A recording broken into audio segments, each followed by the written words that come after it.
Yeah, check it out, what? Yeah, check it out, what? Yeah, check it out, what? Yo, check it, yo. See, you my son, you my little homie, little man. So I decided that you deserve a little pen. The only reason I would speed on the freeway, I let you stay up all night, so you sleep late. How about your wing stop and watch you clean plate? You so full now, you can't even play. And though I'm not with your mama, still love her. I never call her baby mom, that's my son's mother. I named you Bless Sean, cause I knew you was a blessing. In the stomach, bungee jumping for your mama's small intestine. As a convalescent, I know you gon' make me proud. Always stay real like your pops, no fake allowed. And when you're singing out, you rush it till you 8, and I explode on fools like a Russian grenade. You always got Kool-Aid or something to drink. I picture you in the bathroom, brushing your teeth, we get out around. Yeah, so reset to recess. I'm trying to keep you close for the rest of these next few years. See, I just wanna keep you near. So reset to recess. I'm trying to keep you close for the rest of these next few years. See, I just wanna keep you near. Yeah. Bad boy, huh? No. You're a good boy? Yeah. You listen to mommy? Why you say that like you don't mean it? Why you say like you don't mean it?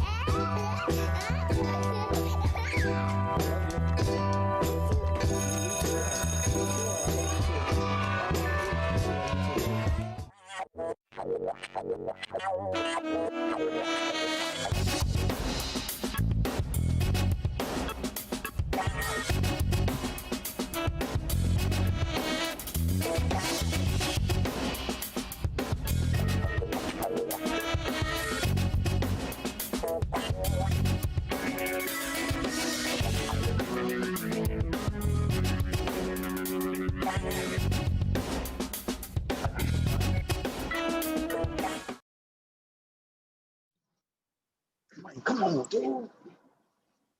Good evening, ladies and gentlemen, and welcome to M.E.R. Happy Easter to you all on Men's Equal Rights. Yes, we do celebrate the resurrection.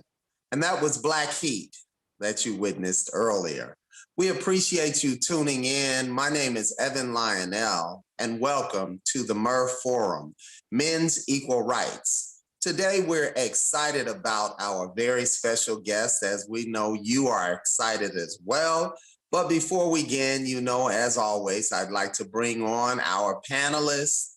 Please say hello to the one and only Mr. John Rockmore. John, how's it going? It is absolutely going great. Happy Easter to you, Mr. Evan Lionel. How are you, sir? Happy Easter, John. I'm good. Did you see the kids today? I saw one of them. I saw the baby girl and two of my grandkids. So that made my heart flutter enough. John, you look pretty young to be having grandkids. So how old are your grandkids, man? My grandkids are 5, 4, 3, 2. Wow. Yes. You almost had a full house, huh? Without a doubt. And my daughters are no different. They're all about a year apart, for sure. Love it. We love good fathers, and we love the fact that you're able to see your grandchildren, John. That is a blessing. Without further ado, we're excited to bring our guest on. And before I do, I'd like to ask that you like and subscribe to our YouTube channel, Men's Equal Rights. And we'd like to bring on our guest, author, comedian, entertainer, producer, and writer. Ladies and gentlemen, please welcome to the M.E.R Forum, the one and only Lewis Smith. Lewis Smith, how you doing, brother? It's good to see you. Man, it's good to see you as well, EL. Well, Lewis, on our forum, we always talk about things that bring families together. We don't bash anyone. We just like to hear the truth on this forum. And I know that you came to bring the truth today about your experience as a father, to tell us about your book, your experience with family court, and where it all started and where it is today. Today is Easter, so I know that you told me you saw your children earlier today. Tell me how this all began, where it would be a struggle for a good father like yourself to have trouble seeing his children. Where did that start? Well, first of all, before I start, I want to give a couple of shout outs. First of all, to you, Evan, you are a light in the community. Your reputation speaks for itself.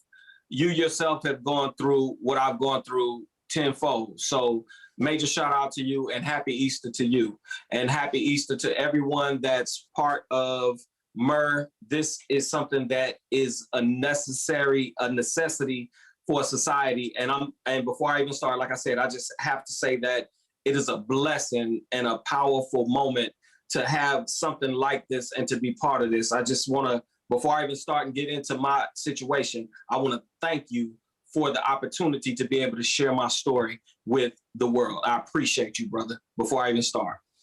Thank you. And I appreciate you as well. I know you have had your struggles just like I've had mine. And from the very beginning, you are one of the few brothers I know that was not afraid to speak out about his situation.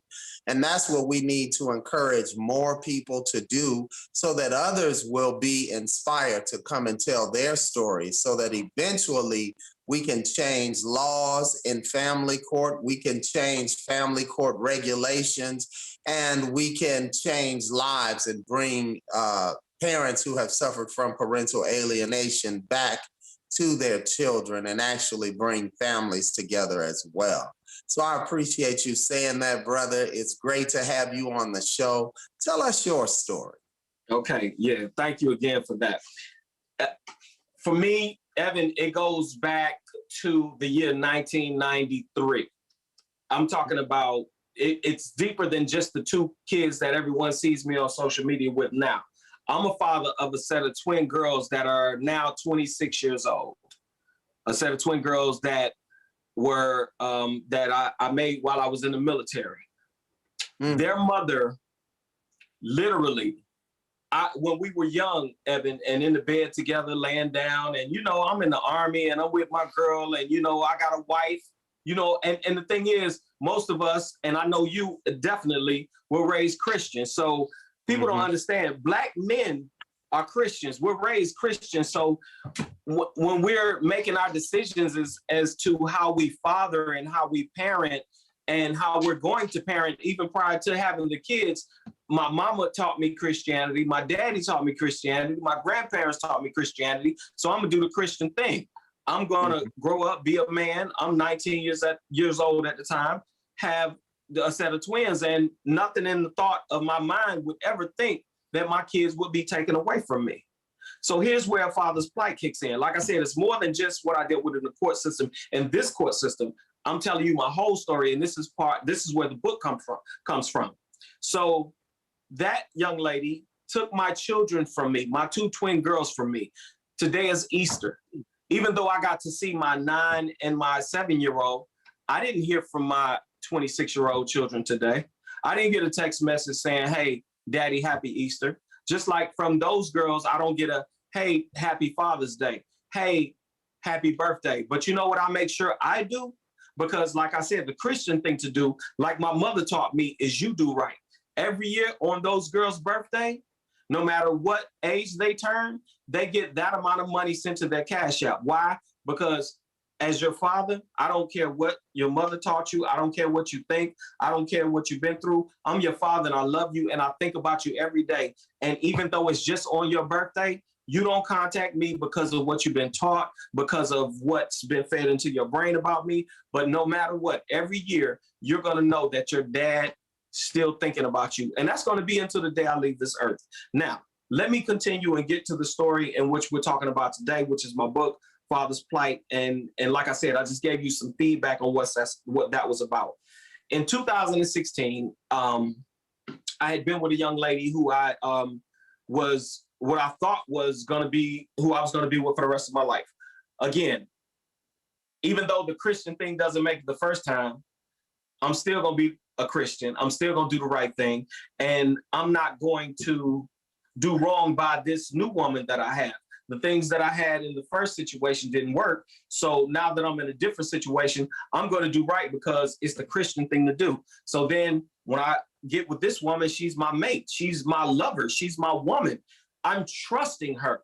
I'm telling her stories about what happened with the first wife, and she's promising myself, she's promising my family, my sister, and people that she's meeting that are related to me, that she would never do this to me. She would never do to me what the twins' mother did to me. She would never, no matter what happens between she and I, she would never do that to me. Now, we met in 2010. Little Sophia was born in 2012. Let's fast forward to 2016, December, when I received restraining order papers. And I had to literally vacate my home with nowhere to live and was in a homeless situation. Okay, now let's get further with that situation. Let's talk about the fact that the car I was driving at the time, and this is something I learned from my lawyer, I was paying the car note, and in the restraining order paperwork, but the car was in her name. Again, don't forget, I'm planning a life with you. I'm planning my entire future with you. I'm not looking at or focusing on the negative because I'm constantly focused on the positive. No matter what we're dealing with personally, I'm looking at the bigger picture. We're going to be together. We're going to raise our kids, and we're going to be a family no matter what. So then I'm served with restraining order papers. And then in the papers, you want the car back that I'm paying the car note for. Now, after I got my attorney said, you could have fought that. You could have kept that car. And it was just like, and this is what men do. And I'm so glad you brought something up, Evan. And forums like this, we need to have. Men, we are so quick to just say, you know what, she can have the car. She can have this and that. Because that's what our again, you taught to be the Christian, right? You taught to do the right thing. So you feel a sense of, and you're in your mind knowing that the situation that's happening to you, you didn't do anything wrong, but because of the Christianity, because of how you were raised and how you were taught, and you're a man, you just say, you know what, she can take the car. I don't mind. I'm gonna just do what I need to do, whatever it is I have to do. So I put myself in other financial straits and other straits. And like I said, again, of being homeless and put in situations where I had no choice but to like literally sign contracts to do Uber to get a car to be able to have somewhere to sleep, because I needed the car to sleep. So I'm literally doing Uber not only to make money, but to sleep, to have somewhere to lay my head. You understand what I'm saying? Mm-hmm. So let me continue real quick. So in 2017, no rush, take your time. So with her knowing all of the pressure that was mounted on me, I lost my apartment. I had nowhere to live. There was no car for me to drive. So I'm in a situation, and to drive Uber to pay for the car is ridiculous. Anyone that knows that it's basically you have to drive 24/7 just to be able to pay for the car, and then gas and all of that crazy stuff. And then don't forget, the same car that I'm paying for through Uber at the time was my home. You see what I'm saying? People don't know my story, Evan. So long story short, then 2017, everything that she could possibly do, she was filing more paperwork, asking for full custody. They had already given both of us, the first judge, he gave us 50-50 custody, and he was real reluctant, James Blacarte. Something I'm not afraid to do is say the names of these judges, because the names of these judges need to be known, because all these young brothers that are going to court at the Stanley Moss Courthouse, that's what my book is about. If you're in LA, I'm going to tell you what judge is going to be fair, because the ones that I've been through, I put their names out there. I don't know who they think they was playing with or who they were trying to disrespect, but I am a U.S. Army veteran. I serve my country. I'm college educated. I have no criminal background, and I have no problem with saying the names of the judges that literally railroaded me in their system. I'm going to say their names, and I'm not afraid to. I have custody of my kids now. I get visitation with my kids now, and I'll be damned if they take that away from me, especially now after all the courts allowed my baby's mother and her brother, who is an attorney, to do to me. Okay, so let me continue. Mm-hmm. In 2018, it was like the end of 2017. I took my children from the daycare that I was paying for, mind you, for about 15 minutes to get some candy, and brought them back to the daycare. The daycare lady and my baby's mom wrote letters. Her mother wrote letters. They submitted stuff to the court, and they did what's called an ex parte. Some men may know what an ex parte is. So they did an ex parte on me. I wake up, I'm getting paperwork saying that the custody of my kids have been taken from me. with So no let me interject for a second. Let me interject. An ex parte is an emergency hearing where one or more parties can file immediately and have a hearing the day of their filing. So you take your filing in by 8:30 a.m. You tell them it's ex parte. That's the term for emergency hearing. They immediately in the clerk's office rushes it up to the judge. The judge gets it in their chambers before court even starts, reads over it, and then puts it on the calendar. And whether both parties are there or not, because it's deemed an emergency hearing, it's going to be heard by whoever filed. Go ahead. All right.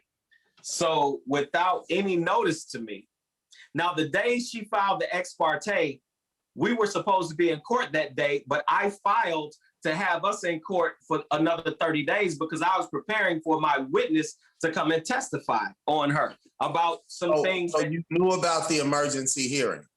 No, I didn't know about the emergency hearing. We actually had that without you there. They had it without me there. Okay.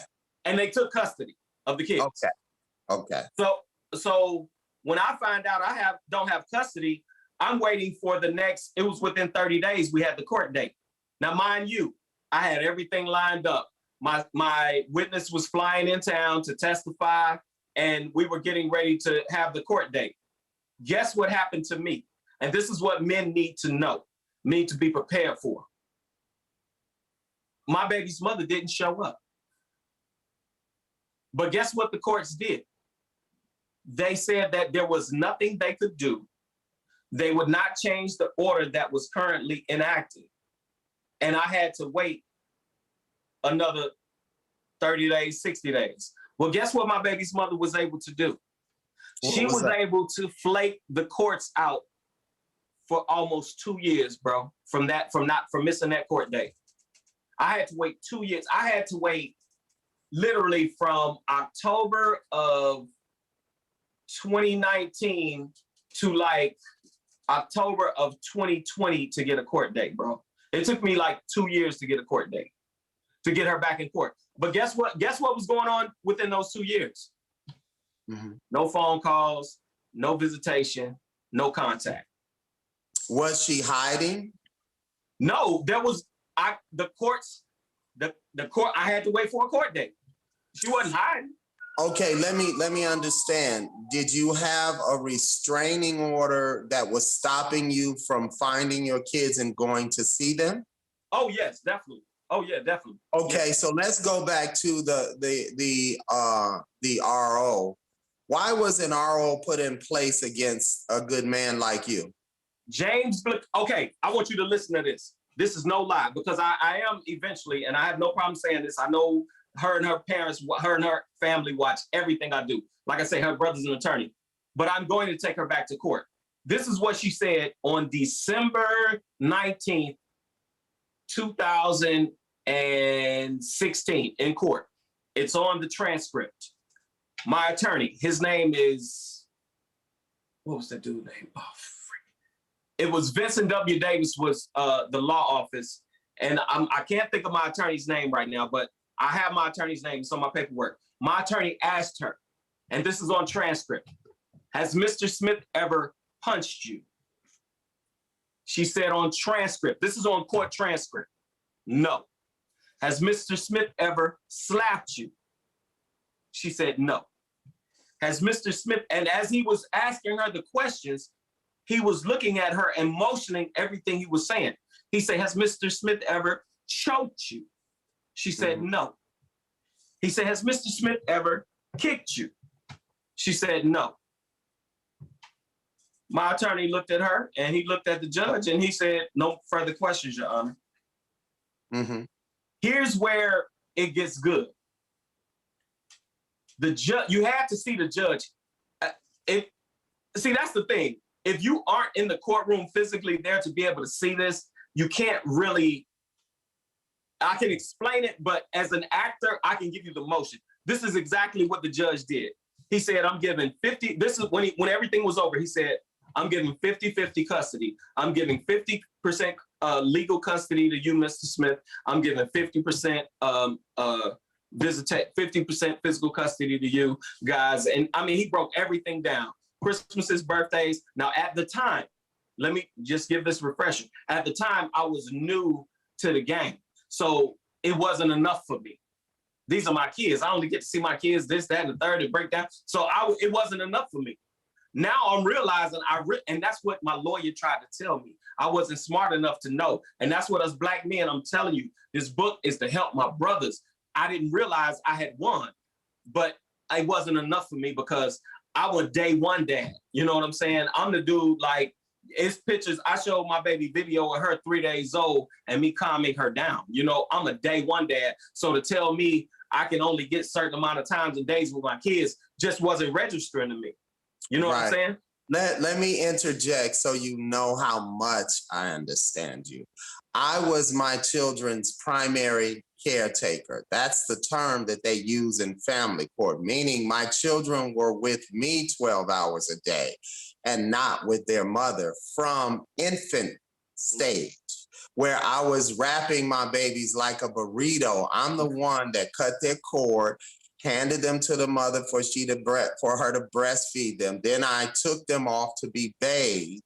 And I went from being their primary caretaker, teaching them to walk, talk, potty training them, getting them started in preschool, Head Start, kindergarten, getting them in gifted programs, investing all of my time into them, losing my career, so to speak, during this time.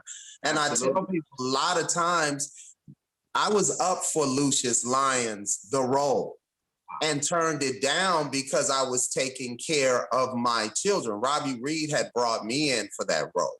And I said, Robbie, my heart is not in this. I have a son now, and I want to take care of him. So I was there, and I was their primary caretaker. And I went from that not being allowed to see or speak to my kids. So they really don't even know where their father is unless they're online looking at this show. And by the way, to my children, I love you. You are not fatherless, and I've never abandoned you. That's if right. You are tuning in. But they're still young. They're still, 12, 14, and, So the bottom line is they took my children from me and then turned around and said, I have to have supervised visits. How you can only imagine how that hurt me. And then when the supervised visits went well and they saw that I was getting excellent reports, because I said, okay, I'll do that. I did it, getting excellent reports. The judge didn't want to accept that. So they stopped the supervised visits and literally took my children and kept them away from me in order to make us estranged. So I know exactly what you're talking about. I know your emotions. I feel your emotions. I know where your heart is. And it's like you're reliving that entire situation right now as you tell the story. But I want you to know that you are with people who care. And together, you, me, and all of Men's Equal Rights Group, as well as Chidenity, are going to work to find a way to make a change so that good fathers and good mothers are not taken from their children. So with that said, please continue and know that you're not, there's no reason to be under stress. I know that you're reliving that hurt, and I appreciate you telling the truth about your story. I appreciate it, man. Yeah, because it's funny you say that, Evan, because sometimes even telling it, like within those 2 years that I had to go without being able to see my babies and touch my babies and listen to their voices. I mean, I literally I wrote a book. That was the time. And it's funny, when you're buried, people don't understand. People think they bury you, but it's literally you planted a seed. I got a 13-chapter book that I completed that I'm so proud of, and I'm so looking forward to sharing to the world, because what we have to realize is the story that I'm telling, it's a familiar one, but it's an untold one. Men, we're not, I want to finish how the restraining order came through. Then I want to finish talking about my book. But because I really like telling this story because it's such a truth. When the judge was giving out his verdict, James Bleconte, which I appreciate him for being fair as I know he could. But we all are governed by higher people than what we want to admit.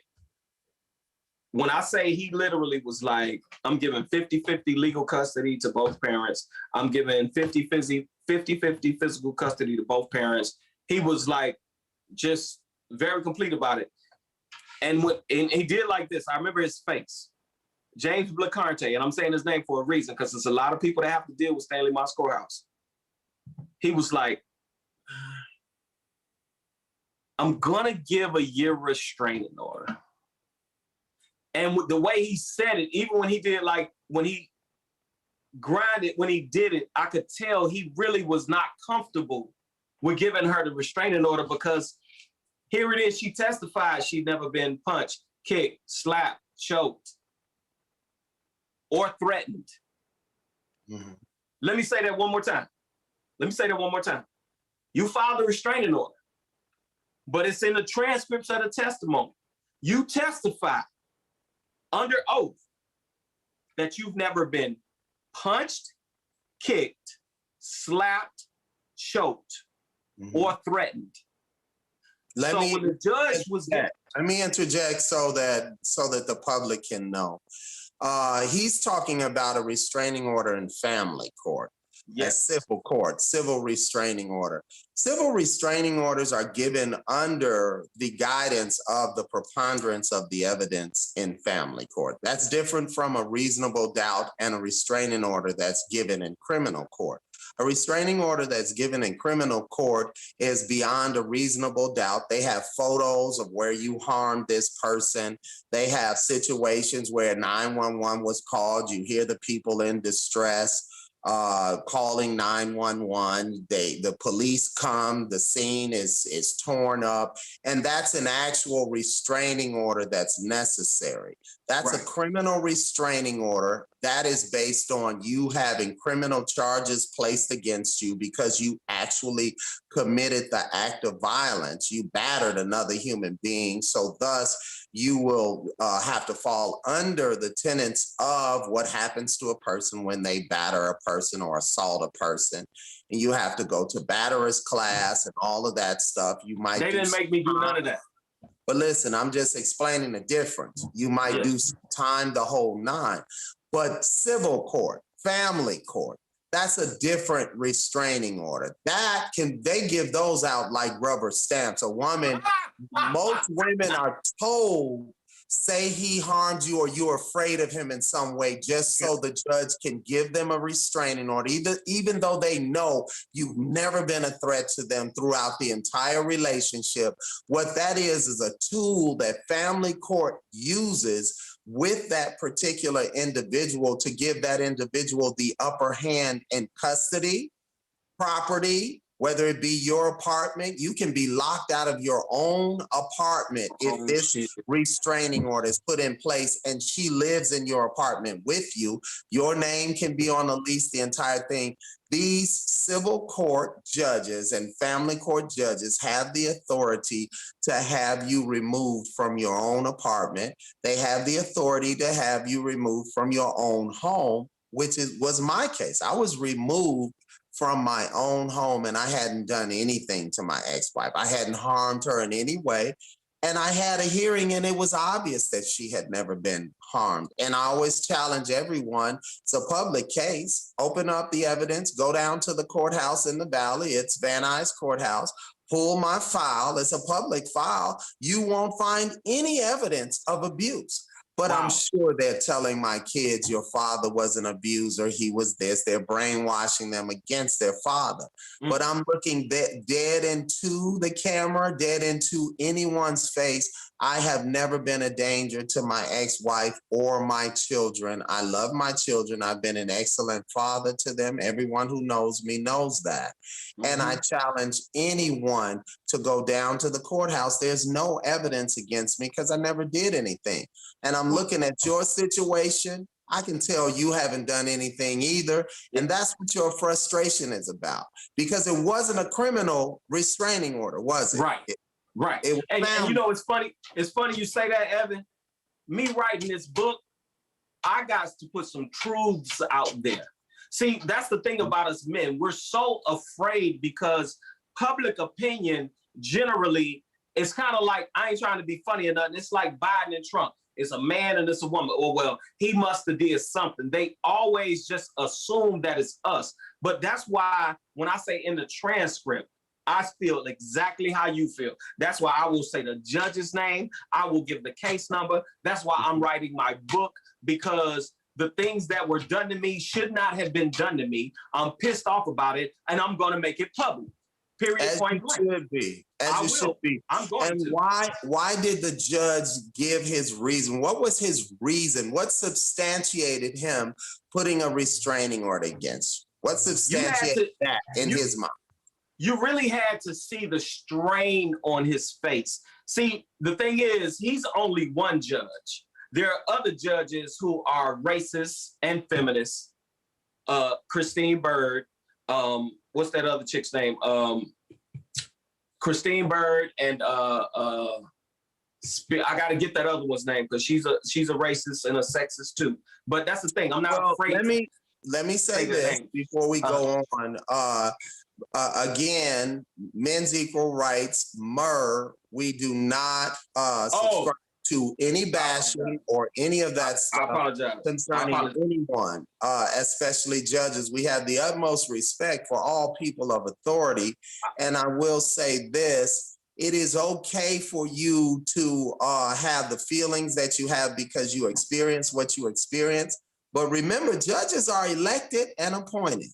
So that can change. All you have to do is create a campaign to let people know this is the elected official that did X, Y, and Z. And possibly next time around, they won't be elected.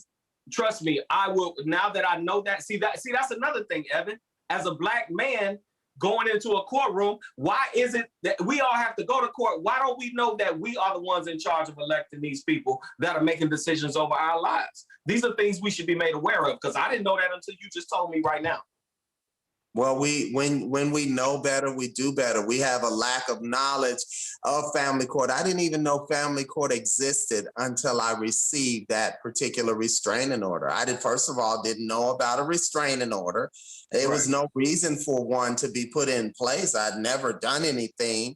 Now I realize that that's a game that they play in family court. That is a game that they play in civil court in order to, it's a tool they use to give them the upper hand in a particular case so that they can vilify you. And they use that to back up the vilification. And then they do to you what they want to do, whether it be take your apartment from you or your home, take your children from you. All they have to do is say you're a danger and put that restraining order in place. And then that's the tool they use to go forward with the wrong they do. Yeah. So, yeah, like I say, when those 2 years without my kids was so painful. And here's how dirty my baby's mother did. And like I said, I won't say her name, but here's how dirty she is. I had the restraining order for a year.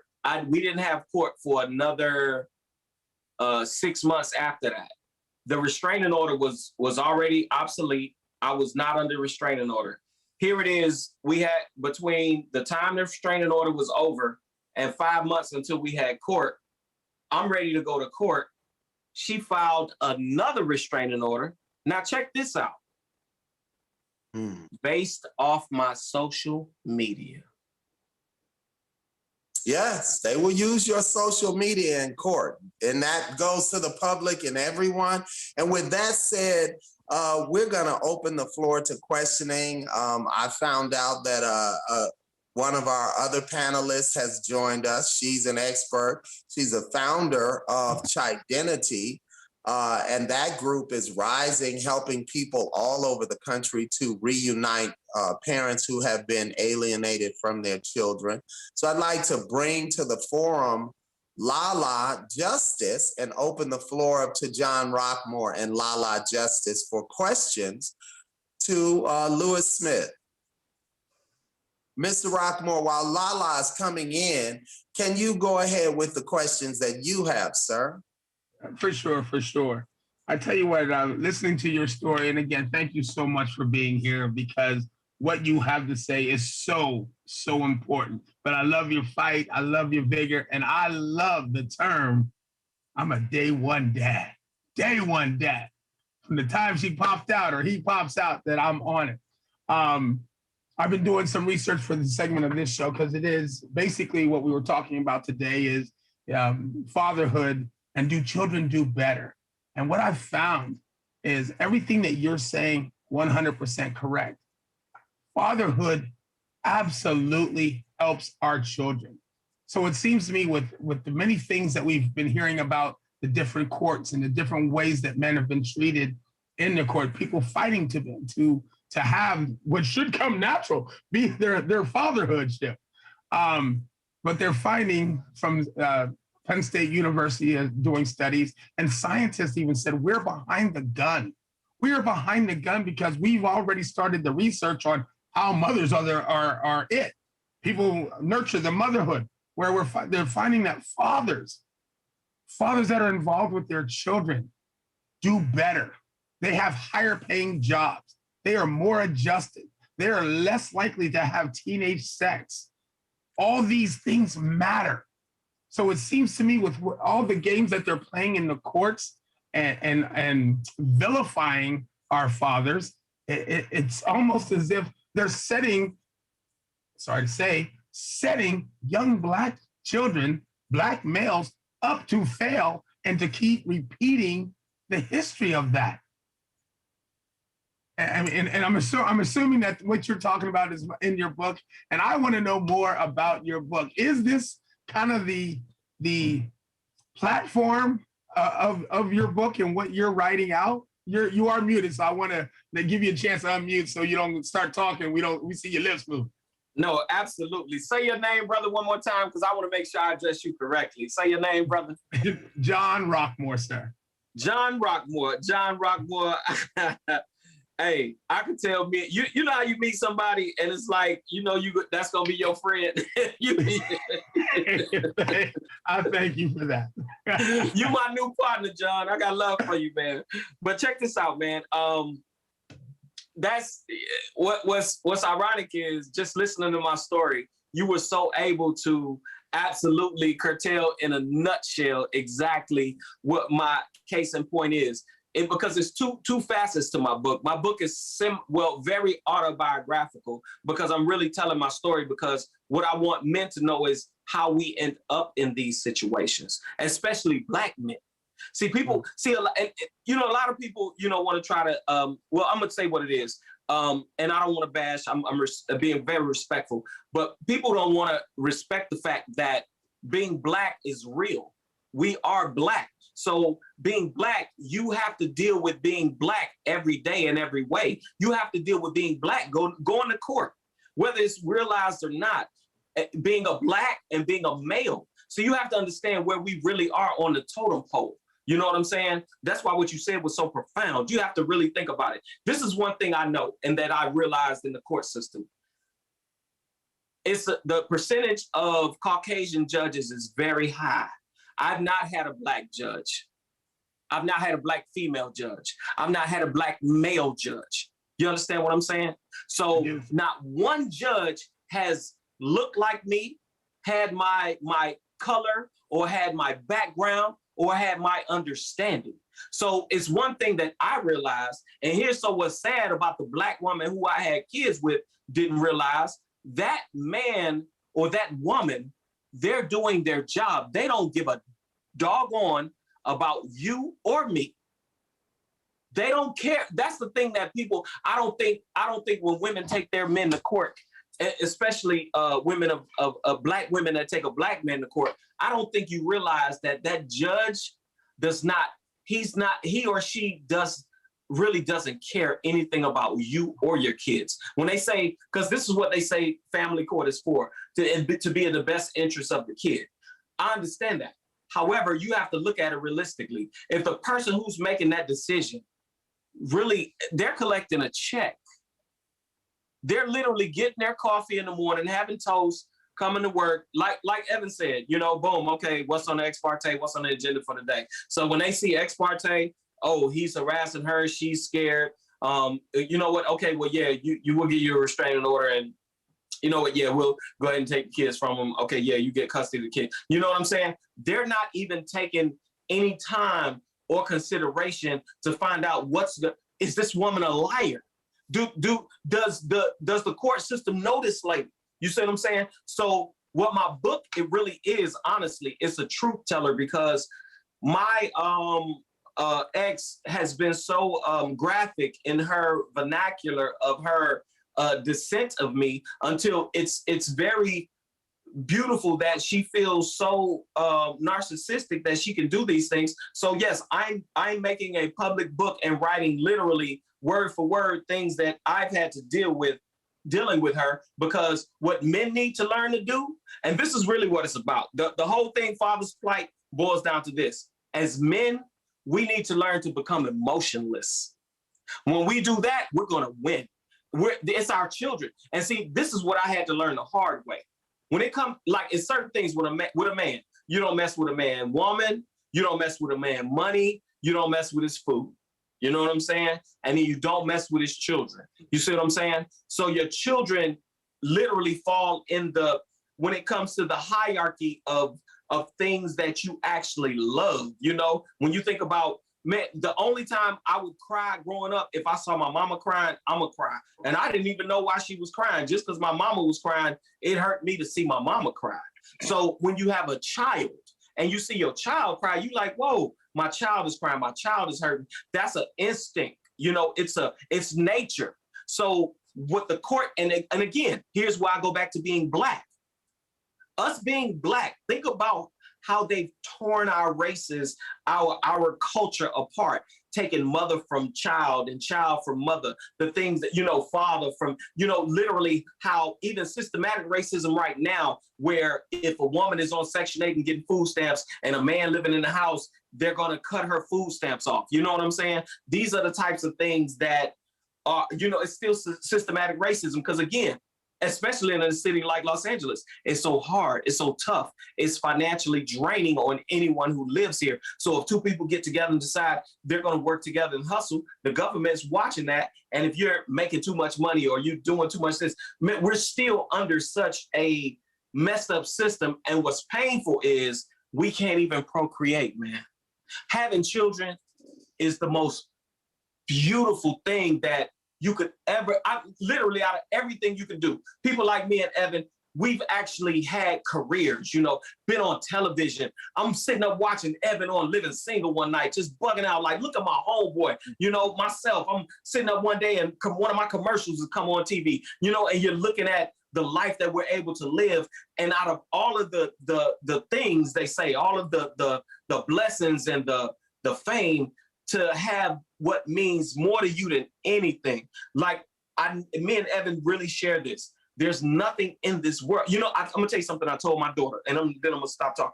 I told my daughter this. I sat down with my daughter about 6 months ago, and I looked in her face. I said, baby, I need to explain to you how much I love you. I said, this is how much I love you. I say, out of everything in the entire world, I mean everything in the world. I say, I broke it down. She's a baby. So I said, you like ice cream? She said, yeah, I like ice cream. I said, I love you more than any amount of ice cream in the world, more than anything in the world that I could have, more than any amount of money, more of a diamond, more of any piece of gold, more than anything in the world. Mm-hmm. That's how much I love you. And that's literally, I'm keeping myself, I'm literally stopping myself from being emotional. I'm catching myself right now, because that's what's painful, is because the court systems and again, we're not bashing anyone, but the court systems and females use that in order. And it's funny, like my Black women, they use that as a tool to literally tear a man's insides out and destroy him. Those of us who love our children, those are the ones. We are the ones that they do that to, Trey. Men like you and me and John and others who are on the panel, and the founders of M.E.R, Dwayne and Rep Tone, they do that to people like that. They don't do that to the men that don't care about their children, because they don't care. They're like, you can do whatever with those kids. I don't care about you or those kids. But we love our children. We're sacrificing our children. We're taking care of our children. And the question is, why do you don't know exactly, But why do you think your ex separated such a great father from your children? Because it's obvious that you love your children. It's obvious that you're a great father. Why did she separate you guys? The answer is very simple. Apple trees make apples. We're talking about a girl who was raised in a single parent home. Okay. She literally would tell me stories about how her and her mother would laugh at her father and call him stupid. Now, I have a documentary that I'm going to be putting out in July. And this is a documentary actually that she and I made together over 10 years ago. And she was discussing how she lived in Rancho Cucamonga. He literally lived in LA. And she said from growing up to being a teenager, high school, I saw him one time. He came to one soccer game. She said he never came to see me, never spent time with me. You know what I'm saying? And then she would bring her mom up. She would talk about her mom as if her mom was a hero. You know, my mom struggled. My mom did this on her own. My mom did that. So it was kind of, she literally, from what I see, she expected me to, once we broke up, she expected me to be like her dad and just say, okay, it's cool. I'm good. You do your thing. But that's like, we're not together. I don't like, again, Evan, and this is the part, and I'm going to joke a little bit and tell me if I'm going too far, but I'm going to joke a little bit. But me and you both from Chicago, bro. We both got, you know, we like, dude, like, you talking about Evan Lionel and Trey Love. Like, dude, we it ain't like, okay, but we not together. It's not like a gentleman such as yourself. And I think what kicks in with these type of women is they know the type of man they got. She knows that because we broke up, I'm not going to be lonely, so to speak. There's not going to be a lack of let's say, for lack of a better term, there's not going to be a lack of female company in my world. So, okay, we not together and you don't want me. Cool. She doesn't want you to be happy. That's what it is. That's what it is. For happiness and bring sadness into your world. And the only way she can do that is to hurt you by keeping kids away, because that's your heart. That's the only way she can touch your heart. Because as you stated quite eloquently, that the line is long if it comes to a female replacement. The line is long. But I want you to know that happens on both sides. I wonder if Lala Justice is on. I need to hear from her because she, as a mother, has been kept away from her children. So it's the same coming from both sides. Lala, are you on? Are you on? She was just here. I was afraid that she might not be able to. Yeah, maybe she's the second time. When Lala comes on, John, let me know. But let me say this in reference to what Lewis Smith said. When it comes to vindictiveness, that is a woman's trait that keeps a child away from a good parent. There's no man that comes on a show and is as passionate as Lewis Smith is about his children, who doesn't love his children and want to be in their life. The men that don't want to be in their children's lives, they're not coming on a forum. They're not showing up in court. They're not doing any of that. As a matter of fact, they hope they disappear. So why then would a woman keep children from a good father who loves and adores them? It is to hurt us. And let me say this, you're hurting our children way, way more than you could ever hurt us. Way more. This is hurting their upbringing. This is hurting their development because they're in the developmental stages of their lives. I wonder if they are even cursing our children to perpetuate the same cycle for more generations to come. That's my concern for my children. Go ahead, Mrs. Smith. Let me tell you something. You know what? You bringing that up, man. Let me tell you, Evan, that is what a father's plight is all about. When I look at who my baby's mother turned out to be, because see, I'm gonna tell you, and this is what young brothers need to hear. When you meet these women, you don't meet them, you meet their representative. You understand me? I nowhere near saw the human being that I'm dealing with. You understand?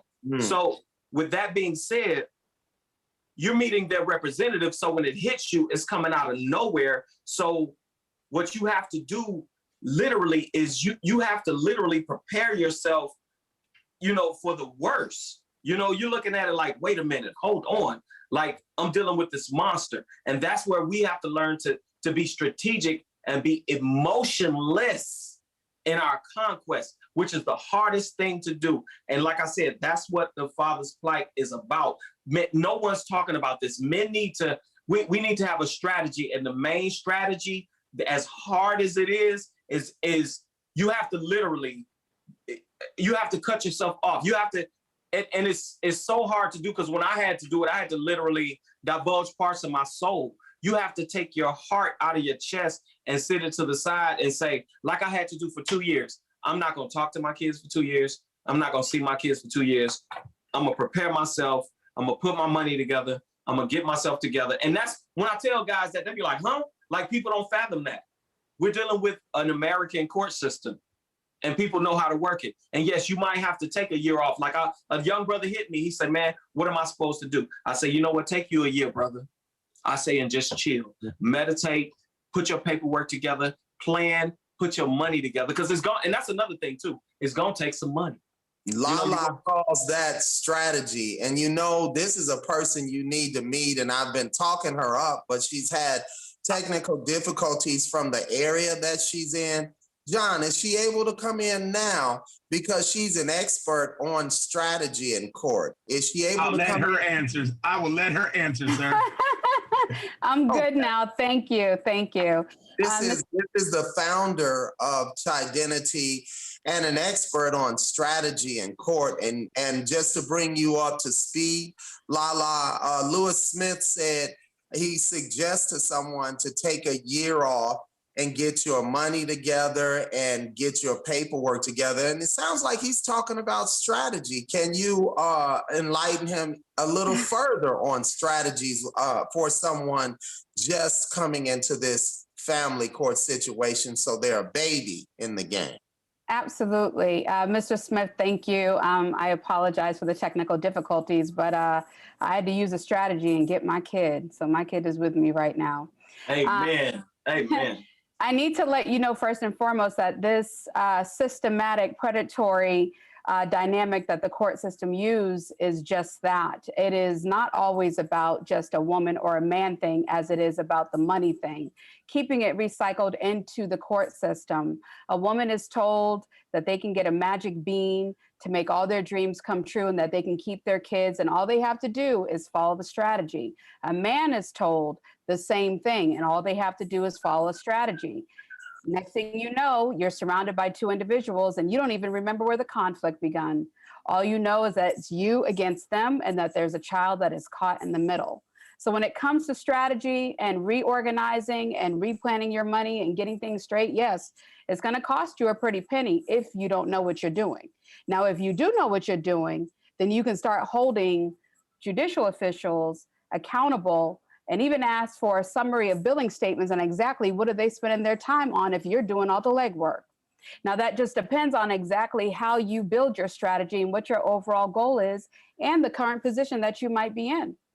So, I'm learning as this journey continues that this is really about a game of checkers, checkers and chess. And if you're playing checkers, then yeah, the judicial system is going to continue to keep you in that endless cycle. But if you're playing chess, you're going to learn how to master certain things. And so that strategy is I cannot begin to tell you how many parents, mothers and fathers that I speak to around the world, the restraining order to CPS, to the guardian ad litems, to you did this to me, you did that to me.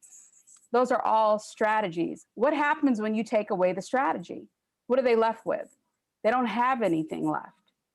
So you got to keep in mind, like, just as quick as I'm here right now with my kid is as quick as you need to get a hold of that strategy to reduce the cost. But taking a break to reassess the situation, yes, that is a good idea, because sometimes it's emotionally draining and it leaves you emotionally bankrupt. But I will say that taking the emotion out of it, yes, we can all be like the Terminator in that strategy. But the emotion is actually what's missing, because these people don't feel. So they're just getting a paycheck. Right. They don't feel. They don't feel. So you invoke emotion and it changes the dynamic because they need to feel. Yeah. Yeah. Well, in that situation, when you say they don't feel, who is the proverbial they, Ms. Justice? The judges are not taught to feel. Some judges don't even have children. Some judges haven't even taken a child development class, but they're going to tell me what I need to do with my kid. That's right. Okay. So we're human beings. How do we relate? Do we relate with structure? Well, that's discipline every single day, red light versus green light. But how do we adapt? We adapt through emotion and through feeling. So if you present the emotion in a particular way, then it resonates with the judge, it resonates with everybody else, and suddenly they can feel. But they need to know what that feeling is like. And they may not have an understanding if they don't have any children, and if they've never been married.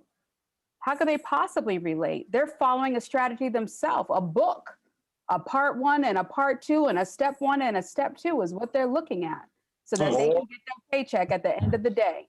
Or in some situations, they're going through a bitter divorce themselves. Oh, yes. Angry with them. It's a female judge that's angry with the males, all males, or it's a male judge that's angry with all females. Their personal feelings are involved. But the bottom line is, it is not in the best interest of the children.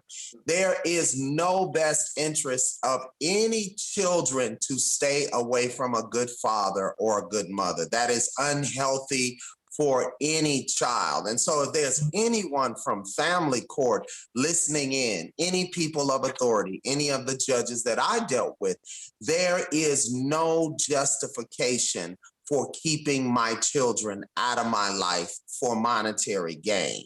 It is a sick thing to do to my children. And I pray to God that my children are able to overcome the absence of their father in their life based on family court's greed. That's my biggest thing. Will my children someday be totally troubled because of my absence for so many years in their life? And my absence is only because of family court. It has nothing to do with me as a father. I'm totally capable and have always been an excellent father. Lewis Smith has always been an excellent father. Lala has always been an excellent mother. So has John Rockmore and many of the fathers and mothers that have come on this show. Family court needs to be addressed from a different perspective. And when Lala talks about strategy and we have to control our emotions and go in there like the Terminator, it's like, how does one do that? Who can advise how a man whose children have been taken from him? He just wants to see his babies. How does he come in there emotionless? Or how does a mother come into the family court with no emotions? That doesn't make sense. Can I get this one? Sure. Okay, check this out. You learn from your mistakes. Mistakes are not worth making unless you learn from them. What I learned in the family court system, being a Black man, I've been outside the courts talking to other Black men that are going, man, hell no, man, they're trying to take my kids. And I've gone in there literally, and Your Honor, like, you know, trying to figure out like, okay, what's going on? Y'all took my kids, you know, I'm trying to talk to them, let them know, look, I love my kids, you know, and this and that. And what I saw was, I'm gonna say this to Black people. It's so hard for Black people to do this.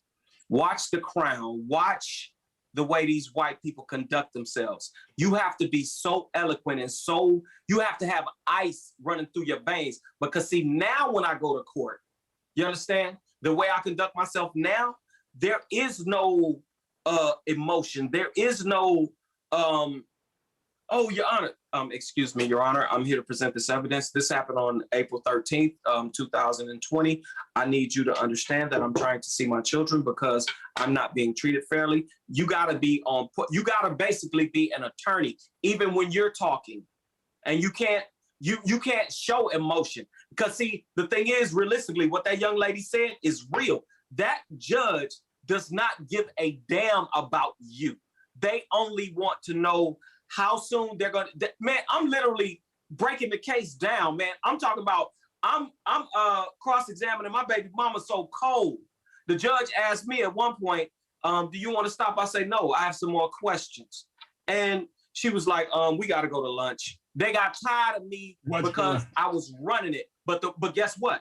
I still maintain custody of my kids because what I showed them was without being loud, without being belligerent, without showing any type of rage or showing any sadness or showing any anger, I was on point. Your Honor, I'm just trying to make my statements. I'm just trying to get my point across. And even because they're going to try you. See, this is what we need to learn as Black people. They gonna try you because what they want to see is you go, man, which I've done it. This is how I lost custody of my kids. That's why I can tell you what not to do. When you go, man, I don't believe this. Oh, as soon as you do that, the judge sitting up looking at you, she the Queen of England. You know how much power he or she got when they looking at you and you going, man, but Your Honor. They going, okay. And they start signing that paperwork and you sitting there looking stupid. But when you go, when you don't show them no emotion and you show them you're not playing with them and you go to dates.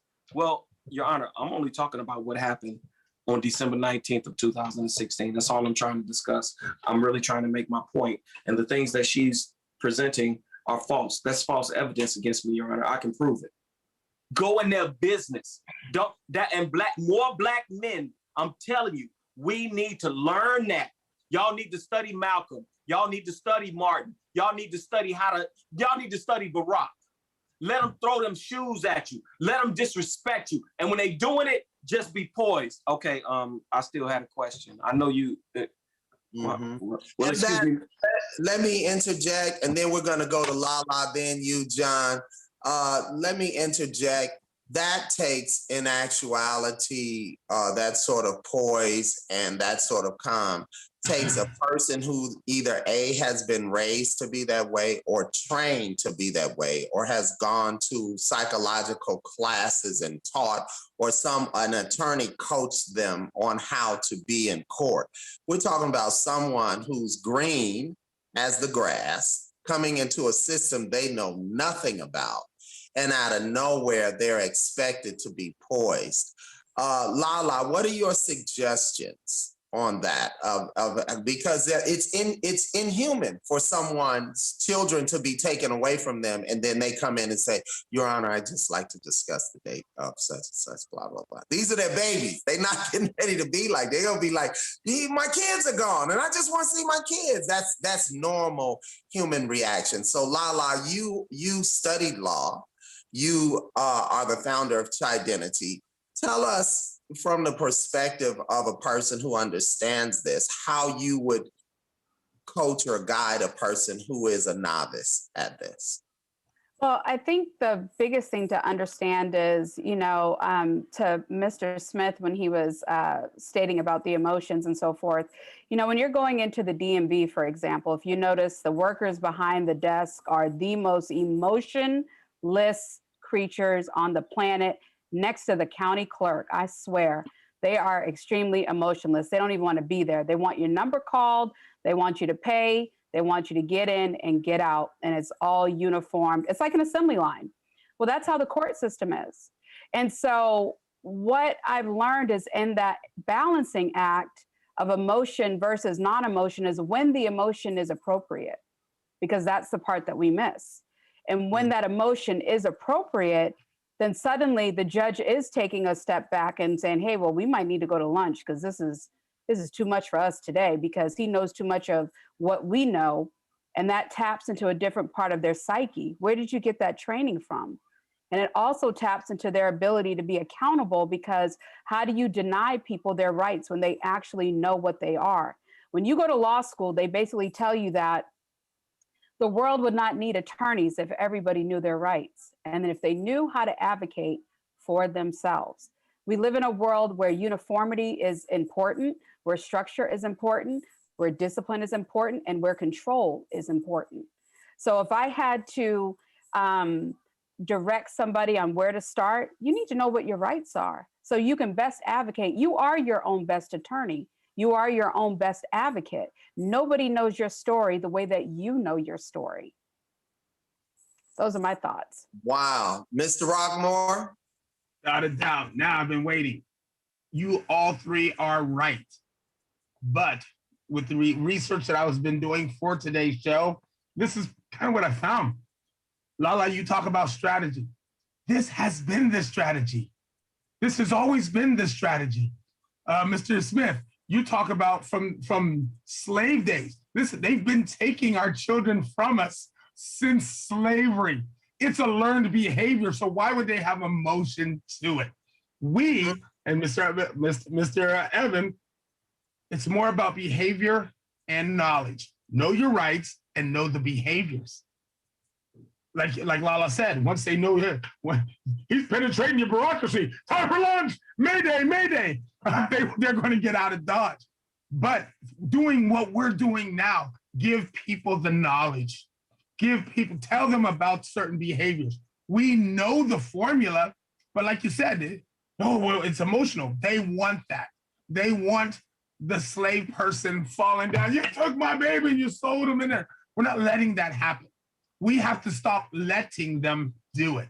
And again, this is just listening to Mr. Smith, listening to Lala, listening to yourself. In this research, when it shows 100% children who have their fathers in their lives do better. They just do better. What better way than to keep your conspiracy going than to keep separating the fathers from their children? So I'm making a commitment to M.E.R. Matter of fact, real quick, I'm sure that I may be speaking out of turn, but Mr. Smith, as soon as you have an excerpt from your book, please, we are a partner, we are a friend. Send your excerpt to your book to Mr. Evan, and we will make sure that it gets posted. We will help you in that matter for sure. So let me interject, John, real quick. Yes, sir, you do it because I'm getting emotional.